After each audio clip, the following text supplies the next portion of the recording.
매일 묵상의 집 9월 16일 목요일 출애굽기 15장 22절에서 27절.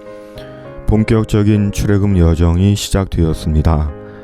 갈라진 홍해를 마른 땅으로 건넌 것은 출애굽의 서곡이었습니다. 매일 넘고 다시 일어서야 하는 구원의 여정, 출애굽기가 우리에게 주는 영적 지도입니다. 22절에서 24절.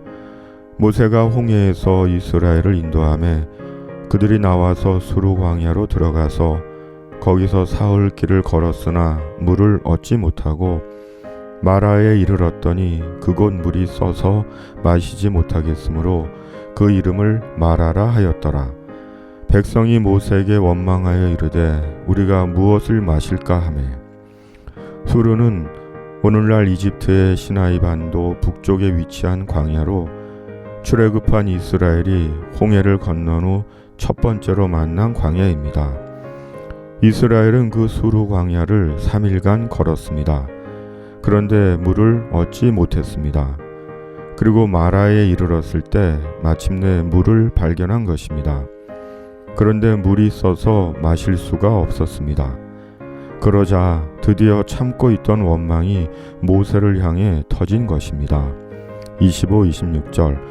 모세가 여호와께 부르짖었더니 여호와께서 그에게 한 나무를 가리키시니 그가 물에 던지니 물이 달게 되었더라.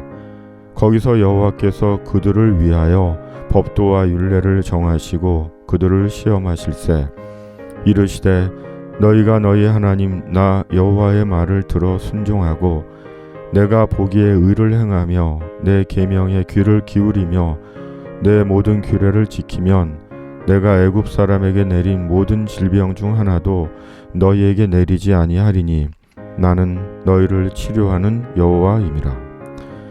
백성들의 원망과 원성에 모세는 하나님께 부르짖었습니다. 그러자 하나님은 마라의 쓴물을 단물이 되게 하셨고 마라에서 이스라엘을 위한 신앙의 법령과 규정을 정하시고 지키도록 명하셨습니다.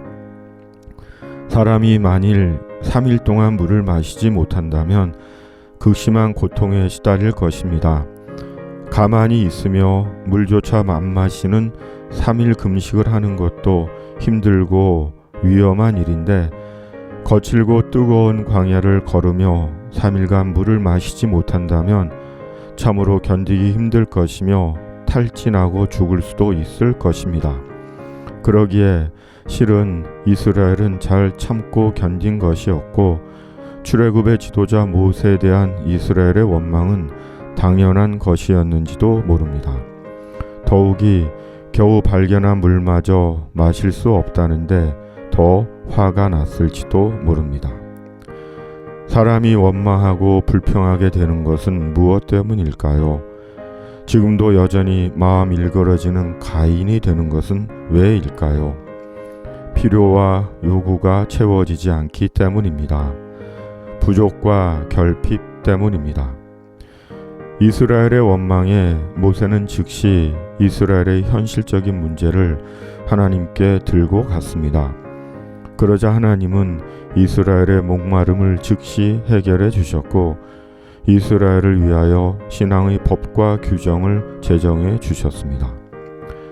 하나님은 우리 인생의 쓴물을 단물 되게 하시고 마음의 원망과 상처를 치료하고 치유해 주시는 주님이십니다. 우리의 필요를 아시고 우리의 요구를 들어주십니다. 하나님은 충분히 그러실 수 있는 분이시고 또 그렇게 해주시는 주님이십니다. 그러므로 우리가 삶의 문제에 부딪힐 때 즉시 하나님께 들고 가야 합니다. 죄의 문제에서부터 삶의 모든 현실적인 문제에 이르기까지 주님께 들고 가야 합니다. 그러면 주님께서 다 해결해 주십니다. 그리고 말씀의 사람이 되게 하십니다. 하나님의 한결같은 목적은 예수님 안에서 죄와 죽음에서 출애굽한 주의 성도가 말씀의 사람이 되는 것입니다.